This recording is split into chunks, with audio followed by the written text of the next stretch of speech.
लेके आवे, मोर घर के मान बढ़ावे।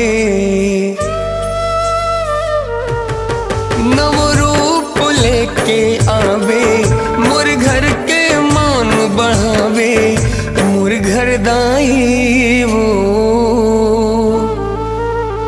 बेटी बन के आवे, मोर घर दाई वो बेटी बन के आवे।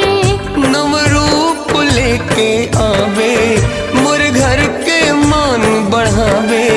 नव रूप लेके आवे, मोर घर के मान बढ़ावे। मोर घर दाई वो